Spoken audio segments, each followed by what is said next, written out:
Really appreciate everything that you did to make the first day of eSchool as good as it could be. So welcome back. We're on day 2. We're going to try to iron out some of the kinks that we did yesterday and see if we can make things go a little bit more smoothly today. So you are hearing Miss LaPaglia talking. If you hear my kids or my dog in the background, just to be aware, but I will do my best to keep things quiet so that you are able to focus on today's points. So today we have a fairly short agenda for our literacy class. We're going to start by talking about how we use Teams, then talk about some literacy class reminders and updates, what to do if you need help, how to use the different tools for our class, and what you need to take care of today. So first, we want to talk about how we use Teams. Yesterday, we had a lot of issues with people not using Teams respectfully, and part of that comes from the fact that we just didn't know how to use that platform when there are over 100 of us using it at one time. So some do's and don'ts, things that we would like to see from you today. Please don't speak or type in a class Teams unless your teacher asks you to. This is kind of like silent work time or time when a teacher is presenting new material. You wouldn't just shout out during a class. This is going to be the same thing in Teams. So please do not speak or type in a class Teams unless your teacher asks you to. Please keep your mic turned off, and please raise your hand to ask a question. And the way we're going to have you raise your hand is by posting the little emoji that is waving. It's in between the two monkeys in the emoji chat, the one that the red arrow is pointing to.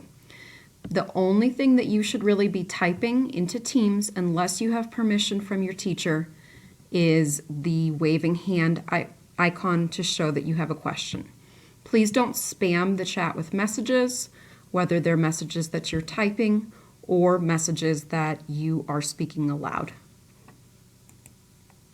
If you do want to speak directly with your teacher, please send them a one-on-one message.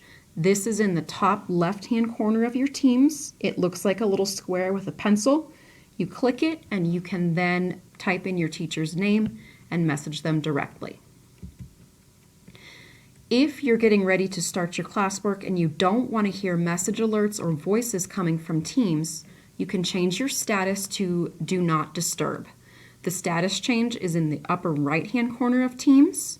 You can click that and there's a variety of different statuses that you can choose from, like available, busy.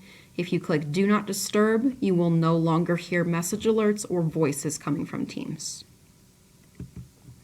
Next, we want to talk about some literacy class reminders as well as some updates. We had a lot of questions yesterday about reading, writing, what's going on with that. For eSchool, your reading and writing classes are combined into one class, literacy. All the grades are going to go into the reading gradebook. We unfortunately aren't going to be doing Red Scarf Girl or the food narrative as a class because we don't have a way to make sure that everyone has all the materials that they need. But if you're interested in doing that on your own as a little fun side project, you're welcome to do that. We'll talk more about that later. Next, we want to talk about what to do if you need help. As a reminder, you can raise your hand to ask a question. You can message your teacher directly. You can also, in the Google Classroom, go to the section at the very top that says Have Questions During Class. Click here to submit your question to take you to the Miss I Have a Question form. That'll take you to a form that looks like this.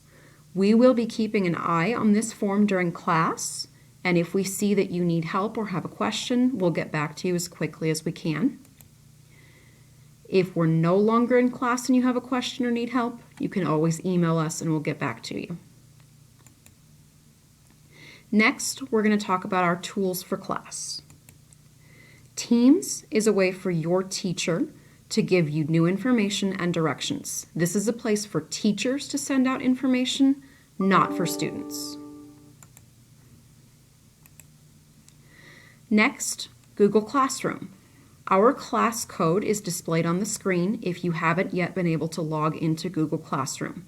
The day's assignments and topics will always be posted in Google Classroom. Sometimes we'll use Actively Learn. When we do use Actively Learn, you need to log into your reading classroom. In order to do this, you need to use Clever. If you're having trouble getting into Clever, please use the Miss I Have a Question form and we will help you. Finally, the last tool that we'll be using is Edulastic. In Edulastic, you will complete your mastery checks and once in a great while your do nows. The last thing to talk about on our agenda today is what you are responsible for today. First, you need to start in Google Classroom. There, you'll find an assignment for Week 1, Module 2, April 9th classwork. Please complete that. When you're finished, log into Actively Learn. Finish the Week 1, Module 2 assignment in your workspace. Finally, you have a mastery check in Edulastic that you need to take. If you need help, have any problems, or have issues during class today, please either message your teachers directly or use the Miss I Have a Question form. This will allow us to help everyone as quickly and efficiently as possible. Thank you so much for your patience, and we're excited to get back to work with you.